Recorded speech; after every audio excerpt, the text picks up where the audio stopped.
Hello, and welcome to another episode of the Parenting Teens podcast.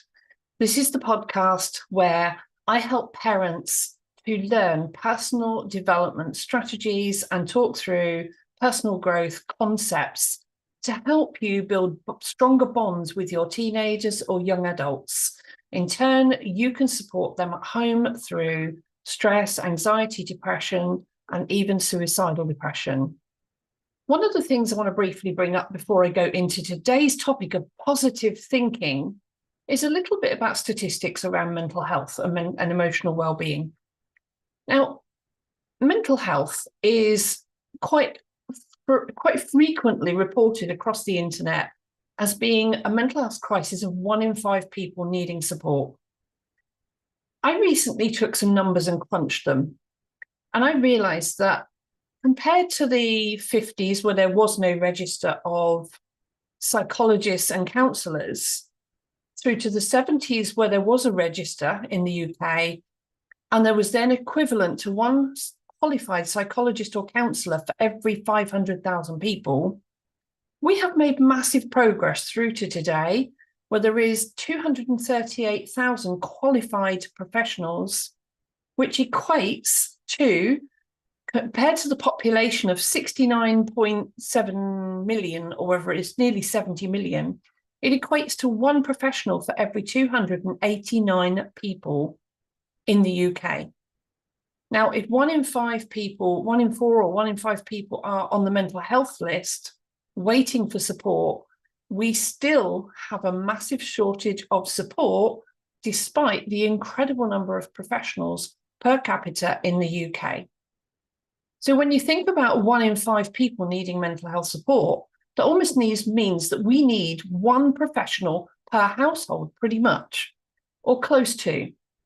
So what if there is actually a way to achieve this? And especially when it comes to supporting teenagers and young adults and even more mature children. So let's round this up and say between the ages of 10 and 24, as a parent, what if you could become the professional in your household? And I'm not even talking about needing to take exams or qualifications, but to add in a mentoring role to your parenting skills. Now, why I'm saying this is because this is what happened to me. My son first tried to take his life at the age of 8, and I'm not going to go on a long spiel about this right now, but this is a fact of what happened to us.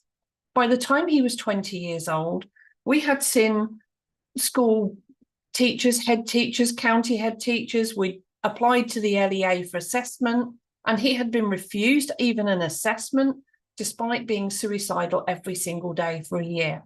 So we home educated because the education system failed my son and failed to support us as parents as well. In the meantime, the GPs had got him a private diagnosis, but the LEA wouldn't accept that. So that was at odds. And I know that is still the case today, that you only get support in school if the LEA have created that diagnosis, not privately. And if you can't get that diagnosis, and very often we find that the teaching route blocks the diagnosis rather than supporting it, I've seen this in a number of cases, where does that leave you as parents, and what support does that leave you for your children? Especially when it comes to dealing with emotions. Educationally, with the topics and everything like that, there is something called Maslow's hierarchy of needs, where everybody has these physiological needs: air, water, food, to defecate, to sleep. And those physiological needs, everybody needs. And if you're missing one of those, or you are not finding those resources, it affects our emotions. Like if our air is blocked off, or we can't breathe, it's an emotional situation.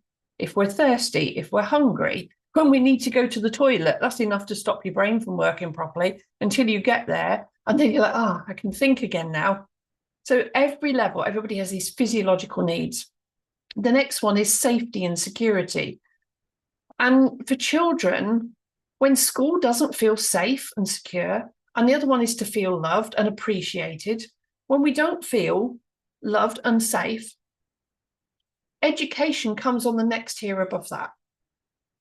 And therefore, they struggle to access the education.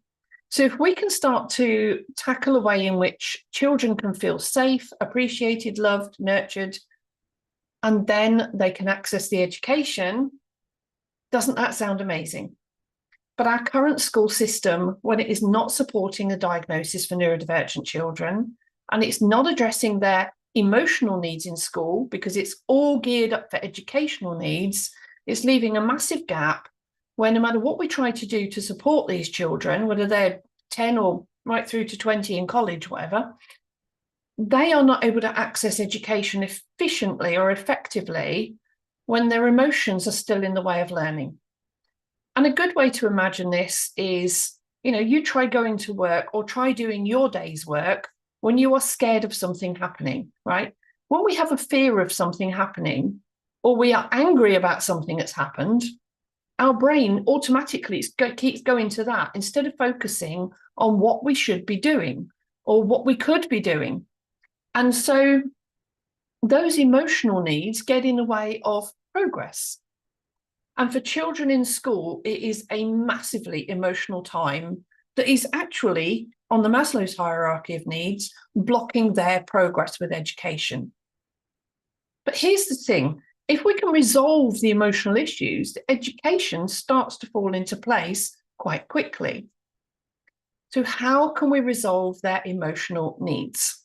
And that is why today I want to look at positive thinking. It really is quite a complex topic overall when we look at all the ways in which positive thinking can be affected. There is a great deal that can get in the way, believe me, and neurodiversity is just one of them. So, for example, we're hungry. One person might go, oh, good, I'll go and get something to eat. That's positive thinking. But another one, a child might think, I'm hungry. And the negative thinking is, oh, it's still an hour to lunch. Well, if it's still an hour to lunchtime and they're waiting for the bell to go off and they've still got to work and they're like, but I can't work because I'm hungry, and they haven't had a proper breakfast before going to school, or not an efficient breakfast or sufficient, or didn't finish their breakfast because it was all too late and it was in a rush, this can all affect their emotions, which then affects their learning. Then after lunch, they might be ready to get on with learning and their brain might be in a better place, but that doesn't help the lessons, like the key topics, English, maths, and things that happened before lunch. And so it's very easy for even not having a proper breakfast to affect a child's education when we look at positive and negative thinking. And there are lots and lots of ways in which this can happen. But one of the things is when we get all of that in place, and then we have a child with extra emotional challenges, for example, with neurodiversity, whether it's autistic spectrum, whether it's ADHD, whether there's some other trauma going on in life, whether it's loss and grief, family breakup, whatever else is going on, loss of a favorite pet. There are so many reasons why a child could be anxious about anything, or grieving, depressed, fearful. But the point is, it gets in the way emotionally. And then when you add on those neurodiversities, it multiplies it and magnifies it, and then makes even little things every day seem like an overwhelming problem for them. Add into the fact that in a classroom with neurodiversity, bright sunlight, lots of noises, all the movement going on in the classroom. It could be the bell going off is like screaming in their ear, and the teacher talking, just silence working 1 minute, and the teacher speaks loud and it makes them jump, their heart's racing, and then they can't focus again because the teacher yelling at somebody over there has broken their hyper-focused moment that they took all week to get into, and it's the first chance they've had to do work this week, and that's gone. And so school is just completely overwhelming for them. So how can we help them? How are we supposed to support children like this right through to teenagers, young adults? And then once they get to that point of being a teenager and young adult, all of this impact that's been going on in school for years, and perhaps things that have been going on at home, not intentionally a lot of the time, but things that have just put little barriers up in their minds, might not even be barriers you're aware of sometimes, and you think everything's swimming along, but they could be building barriers up internally from little things they've picked up. Might be a comment you've said about something on the telly But if it's something that to them is a concern or a worry, and they've heard you make a comment to the telly or to a friend or down the phone to somebody, they might then feel, well, I heard what mum said to that other person, so now I can't go and talk to her about it. And they'll bottle that up. They can't go and talk to a teacher about it. They'll bottle it up. And we don't want them bottling anything up. We want to build trust, build bonds with the teenagers, with the young adults, and with those children, right all the way through. Right? We want to be able to build bonds and trust where they feel that no matter what it is they want to talk about, they can open up about it. Now, I know my son has absolutely shocked me sometimes. Some of the things he's come out with that have been his fears, his anxieties, worries, problems that he's been facing. And they're things sometimes I never even dreamed I would be facing, of having a conversation with as a parent, with my son. But the great thing was that once I did build that trust and he was able to open up, whatever it was, and believe me, I would never repeat some of the things he says in public, because that's part of the trust.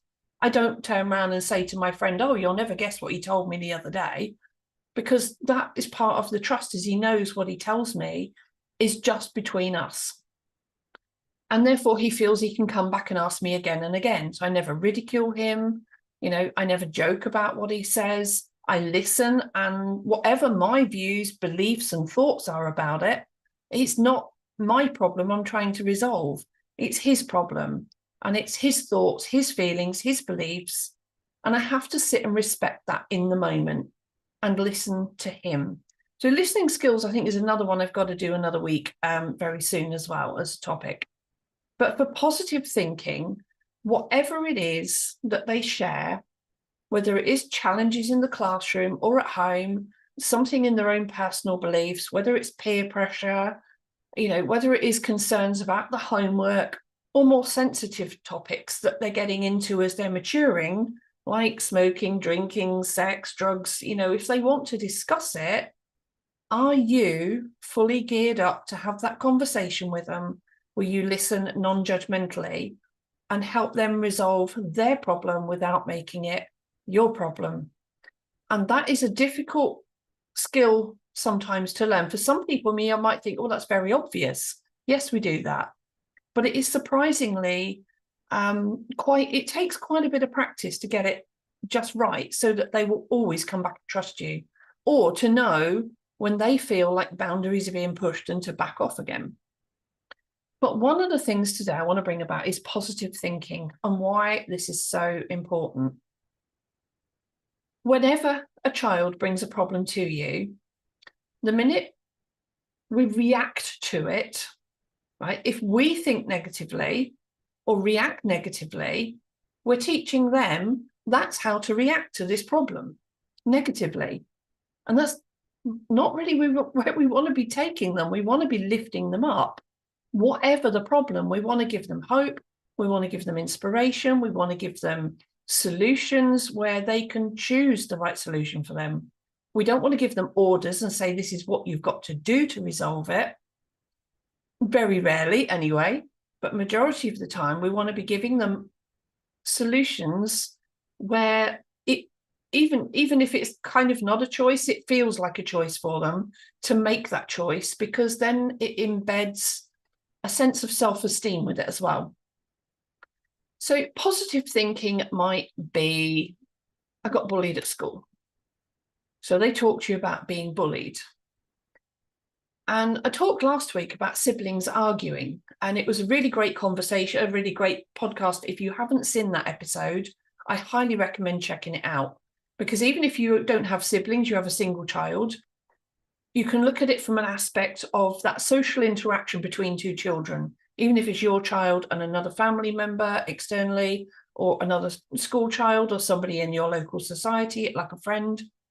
It's still a really, really valuable episode. And so positive thinking is where whatever happens, if they're being bullied, their emotions are automatically going to move down into the negative, because that's where they've come to you to ask. And at this point, I'm going to show you the diagram on the back. If you haven't seen this before, this is my book, Brain Unchained. the strategy that I used to help my son out of suicidal depression.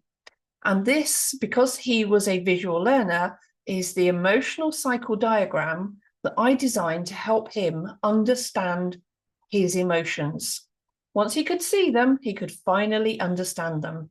And this helped me have a set of tools to talk and listen and to help him make the right choices. And here's why it's important. So a child being bullied could be quite happy, and then they start getting bullied angrily, or somebody's just said things that make them feel sad. And eventually they move down towards that feeling of depression, that sinking feeling where it's just like all hope and lost and sad, and everything feels dark again. We don't want to get them right down into the pits of depression. So we want them to understand that all the feelings on the top of this are the positive feelings, and all the feelings in the bottom of this emotional cycle diagram, even the deeper anger and sad, are all the negative emotions. And that when they're feeling that any of these emotions are hitting into the negative side, that is the time to seek help if they can't manage it on their own. Now, ultimately, we want to get them to a point where they feel like they know who to turn to for the right problem and to bring those emotions back to positive. But first of all, we want to get them to a point where they recognize they're feeling negative, and to be able to stop and recognize and halt that emotion enough to go, I need to go and get help. And even getting to this point, rather than them trying to face a problem alone and keep trying to tackle it alone and deal with it on their own in all the ways that are not working for them, hence they're there in the first place, is getting them to understand that there is a reason why we want to stop sinking down into that lower half of the emotional cycle. We want to stop it where it is. And the sooner they learn to stop it, the less deep and the less negative those emotions will go, where we end up triggering complete meltdowns of tears or complete outbursts of anger. If we can stop it here where it's okay, I'm really sad about this, or I'm feeling angry about this, but not enough to do something about it yet, we want to be stopping it in the middle before it goes into the negative. Then from there, it's them understanding that positive thinking is about raising those emotions back up and learning that with the right conversation, with the right person about the problem, and starting to recognize whatever the problem is. There's ways in this book about learning what changed. Why did all of a sudden my feelings become negative? What changed? Or on this occasion, we're saying about somebody bullying them. So somebody else, that's an external factor on this cycle, somebody else said something or did something that hurt their feelings. And then what that person did over here has made them feel sad or angry, depending on what it is, and it's pushed their emotions down negatively, taken away their happiness. And it feels like their happiness has been stolen, taken away, like this other person has control over their feelings. And we want to be able to give them that control back, that they can bring back their own happiness. And that's called building resilience. And so by understanding this diagram and starting to teach them about this, I'm not going to go into the full details of this today, but it's giving them that idea that when they hit depression or sadness or anger, it's not the end of the world. It's not something they're going to fall off the bottom of and that there's never an end to it. It's understanding that the emotional cycle will keep going round, because emotions never stay static. They constantly change.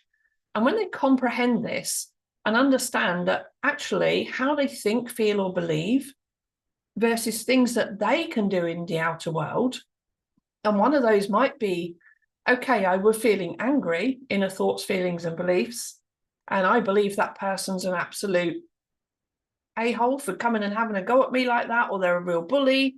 But that's their inner beliefs. I hate them. That's an inner feeling, a belief, all of that. And when they recognize these inner feelings and then can go, actually, I need to go and talk to somebody who will listen, somebody who, instead of being sad and is going to sit there and cry with me, like another friend who's being bullied, somebody who's going to listen and then actually take action to put this right for them, or give them solutions to help themselves put it right, whatever the problem is. And so being able to comprehend this whole point of recognizing those thoughts, feelings, and beliefs, sometimes being able to transform those thoughts, feelings, and beliefs through resilience, personal emotional resilience, and also having strategies within the external world to make positive changes. And when they can learn this, positive thinking becomes far more powerful. Now, there are lots and lots of quotes that people use, like, oh, there's light at the end of the tunnel, right? Somebody's feeling depressed and we say, oh, there's light at the end of the tunnel. Well, what does that mean? Where is this tunnel? Where's the light? When am I going to see the light? And why is it so dark here? Because I can't even find my way through the tunnel in the dark, right? So when you say things like that, it seems to have very little meaning. But when you can show them a diagram and say, look, this is the darkness, it's stuck in a rut, it's rock bottom, there's the light at the end of the tunnel. To get to the end of the tunnel, I'm here to help guide you through whatever made you sad or whatever made you angry. But to get to the happiness, we have to resolve the problem. Now, even as a parent, sometimes just telling kids, oh, cheer up, you've nothing wrong with you, can be happy, right, is not solving their problems. So even as an adult, this is helpful for us to guide them, because that happiness is not going to come genuinely and authentically unless we resolve whatever problem took them down there in the first place. So the positive thinking is a skill, not just a place. It's not just a mindset. It is understanding why they were feeling negative in the first place, what made them angry or sad. How deep is this feeling that they've actually got? How far have they sunk into this emotional overwhelm? And what changes can they make to resolve problems, build resilience, and to keep themselves up in that happy place as long as possible? And what to do next time this problem comes along so that they can manage that cycle on their own a little bit better. Now, my son, for many years, for about 12 years, would have pits of depression where he was suicidal. And that rock bottom part, the absolute depths of that cycle, would take me 3 hours at a time to talk him out of, to a point where I felt he was in just a safe enough space that I could have a break, and that he wasn't going to sink back into that depression and that suicidal depression that day. Now, for some children, this might just be tears and meltdowns and little angry outbursts and things.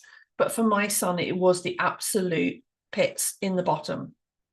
And 3 hours is a lot of time to take out of my day frequently for years on end to try and get him out of that dark, dark place.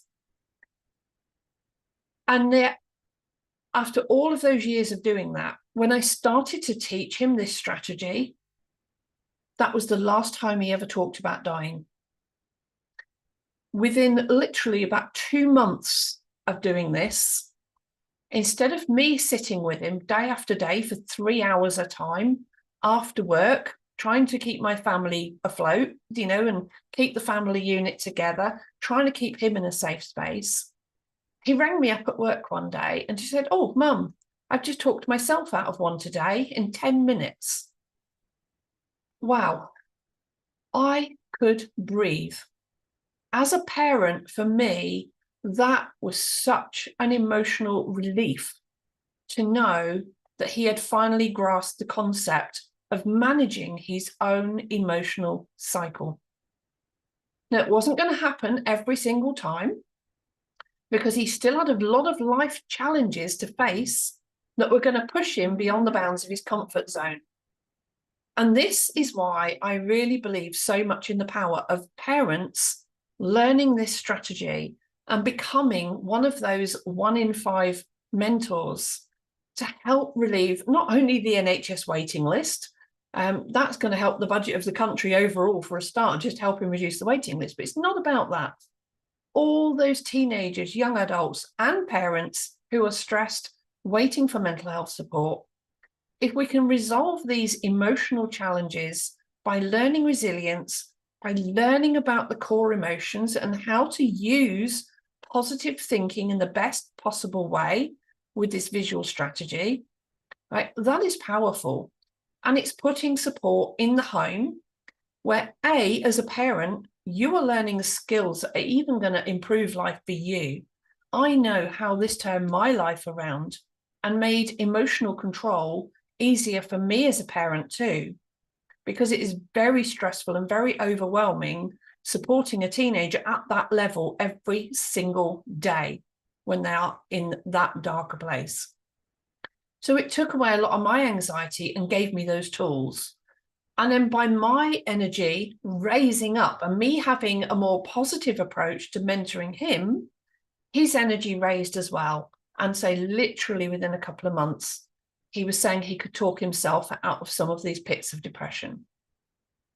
Overall, because there were still more life challenges to face and he still had to go back to college, and I think he'd actually been to college a bit by then, but he still had to go through finding girlfriends and breakups, finding jobs, getting dismissed, learning to drive, all the anxiety of that, and the days when lessons didn't go well, having to get through the test, moving home, getting his flat, getting more jobs. And then he ended up with a young lady where they actually moved in together, and then there's a baby on the way. And by the time you go through all of these, right, that is still a lot more things that push his comfort zone over and over and over. Although a lot of them are very good things as well, very positive, even positive things can come with challenges. And if they're not ready to embrace those challenges, it can again put them in negative thinking. So positive thinking is, first of all, at a core level, understanding why they should move towards that yellow and out of the black, why they need to work through the red and the blue, what made them sad, what made them angry. And then learning things like emotional language. Now, I have a course on my website for improving emotional language, which is about how we take the words that we use on an everyday basis and we level them up for something more positive. And it could be things like, oh, I can't do that, to like, I can't do that yet. Or I'm going to learn how to do that. Or it's my mission to make this happen. And I am going to learn this to the best of my ability. And it's simple changes. And I shouldn't say simple changes, but it's making small changes gradually to improve that emotional language that can, again, just absolutely bring that positive mindset to flourish. So that's my reflection for today on positive thinking. And then working that as a family, working that between you and your teenager, helping them to be more positive and recognize that sometimes we just say things like, oh, I can't do that. And it might be a gentle, I can't do that. But then working through, well, do we actually want or need to be doing that? And if we do, how can we approach it positively? How can we approach it as, well, what can we achieve on our own? What do we need support and learning from? Right? What help do we need? What tools do we need? Is there anything else we need to learn? And actually going from like a mission hunt. How do we find all the things we need to make this happen? Rather than saying, I haven't got all the things to make it happen and I can't do it. When they truly want to do something, how can we make it really happen? And that is where the positive thinking is just going to absolutely help them so much. I'm keeping today short and shorter than usual. And I honestly, this is being recorded on Easter Monday, normally on a Tuesday, but I'm swapping for my other podcast this week because my other speaker from tonight's podcast has a different agenda today, being bank holiday. So it's all swapped around, but that's all part of the positive thinking. Couldn't do this one tonight because there are other plans, but we can do that tomorrow, do this one tonight. It all falls into place. That's positive thinking. Maybe it's meant to happen this way. Somebody might watch this tonight that may not watch tomorrow. Tomorrow, someone may watch that tomorrow that wouldn't have watched because they would have watched something else on YouTube tonight. Positive thinking is about just being excited about the possibilities of what can happen as well. So I'm going to keep the say short today. And if anybody has any questions about this with positive thinking, and it is a very unusual version of positive thinking compared to all the quotes and memes, but as you get used to listening to all the things that people say that are intended to be positive thinking but feel a bit empty, when you understand the core emotions, all of those quotes and sayings will also have a little bit more of a positive meaning too, in the right way. I'm going to give you one, if I can very quickly find a good one that will go with today. I've got a few quotes in my book. I'm just trying to find one quickly. Here we go. And it's by C.S. Lewis. You can't go back and change the beginning, but you can start where you are and change the ending. And I think that is perfect for this, because when we're talking about positive thinking, there is no blame in this. Whatever has happened between you and your teenager or young adult up to today, there is no blame. We cannot go back and change the way things have been up until today. What we can do is learn from what we've done up until today. We can look back and reflect upon it, but not pick up on the negative. We can look at it and go, okay, either that's really positive, we will keep doing that, or that needs to change. Let's look at how we can make it better. And that is the great thing, is when we look at the positive thinking, I've also done one about top-down learning, and I think I've also talked about failing forward. Learning from the past and failing forward, that even if we end up making more mistakes, it's not the end of the world. Positive thinking is about picking yourself up over and over again, never giving up. Always keep hold of hope, because hope is the last thing in this world you will ever have. Never let go of hope. If you lose that, there is nothing else. So always have hope and always look for the light at the end of the tunnel. Now you know where it is. Always pick yourself up, always go again. Build that resilience and know that positive thinking is a skill, and skills can be learned. It's not a lottery. It is there for everybody. And if you live and exist on this earth, you can learn positive thinking skills. After everything I went through with my son, with the 12 years of suicidal depression, believe me, I needed to hang on to that last thread of hope every single day, but I never let go of it until I had that moment, that light bulb moment that went, he can't understand his emotions because he can't see them. Now he can. Sometimes the answers might even be within you all along, but keep looking for them. Keep going, be positive, and learn a new skill starting from today. Have a great time, everybody, and I will see you next week for another episode of the Parenting Teens podcast. And, what should we talk about next week? Let's leave it another surprise again. I'm on a roll at the moment where I just like to pick a surprise every week. So see you then.